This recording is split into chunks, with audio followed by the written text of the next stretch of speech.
घर है, जिंदगी एक किराए का घर है, एक ना एक दिन बदलना पड़ेगा।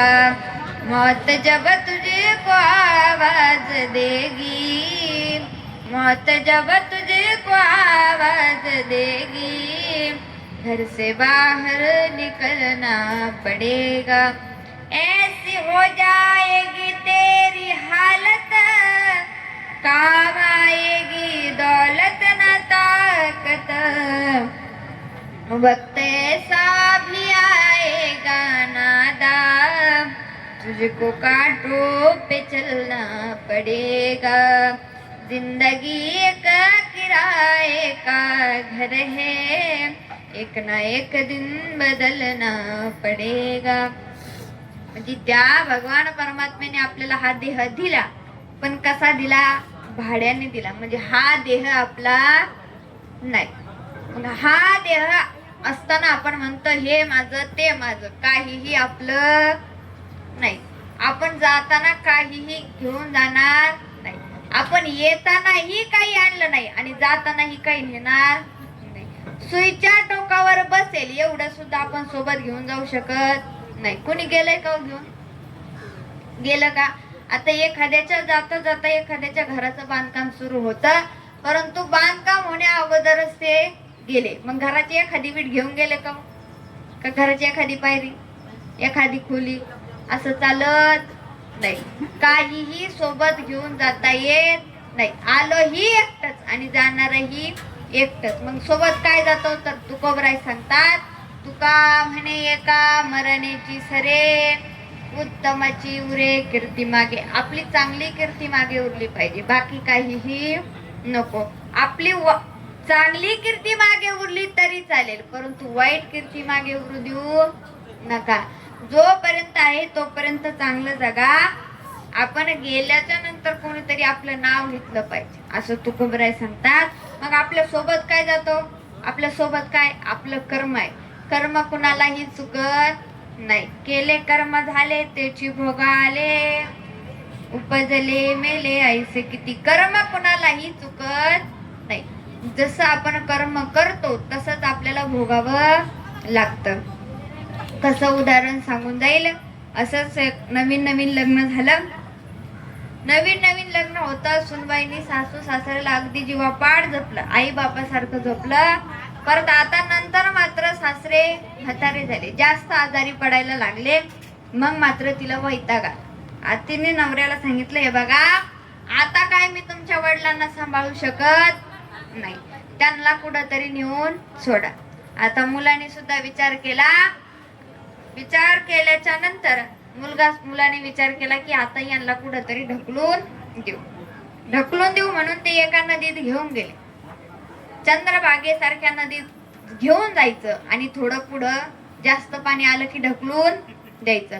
आपल्या वडिलांना काय पावता येत नाही, ढकलून द्यायचं ठरवलं. आता याने वडिलांना सांगितलं, हे बघा बाबा आपल्याला देवदर्शनाला जायचंय, आवरायला घ्या. वडिलांनी आवरायला घेतलं. आवरून झालं. दोघंही निघाले.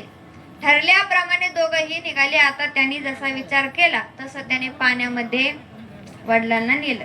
आता तो वडिलांनी मुलाचा हात धरला, कारण त्यांना माहिती होतं याचं काय नियोजन आहे. वडिलांनी मुलाचा हात धरलेला होता. वडील काय मुलाचा हात सोडायला तयार नाही. आता ते हळूहळू पुढे जाऊ लागले.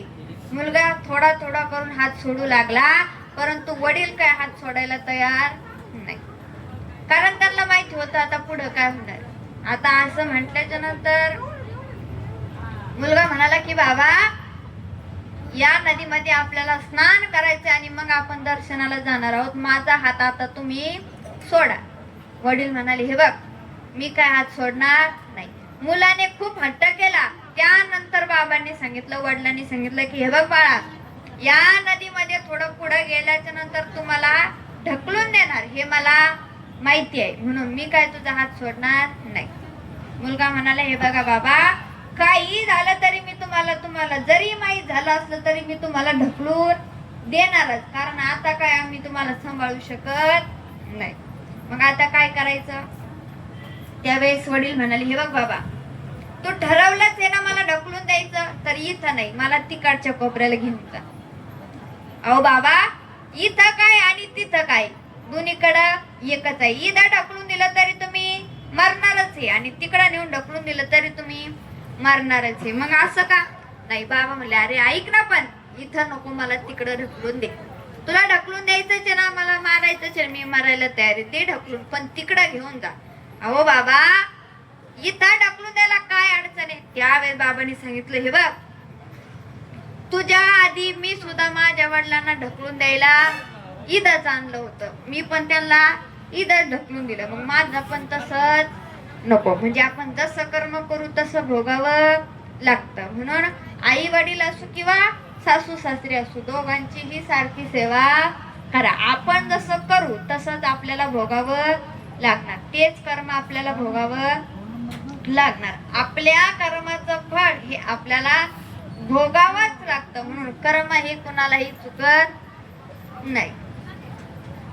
म्हणून जोपर्यंत आहे तोपर्यंत चांगलं कर्म करा. मग कारण हा देह आपला नाही, एक ना एक दिवस जाणार आहे. मग देह हे काळाचे, धन कुबेराचे. हा देह भगवंताने आपल्याला दिला, परंतु दिल्याच्या नंतर आपण धन मिळवण्यासाठी प्रयत्न करतो.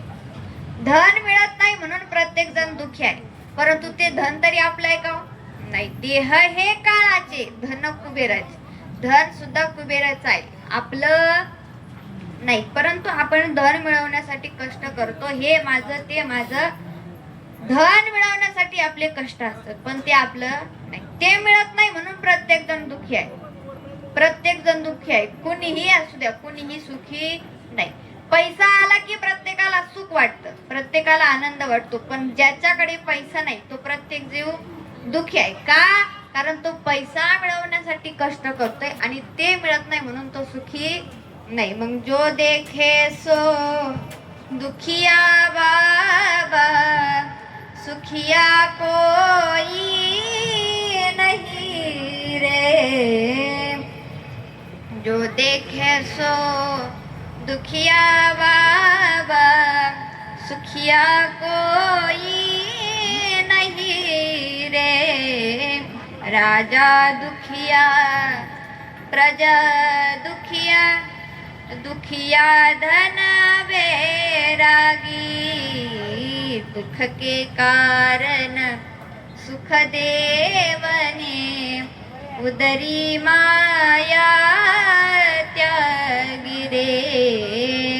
जो देखे सो दुखिया बाबा, सुखिया कोई नहीं रे. म्हणजे या ठिकाणी सुखी कोणीही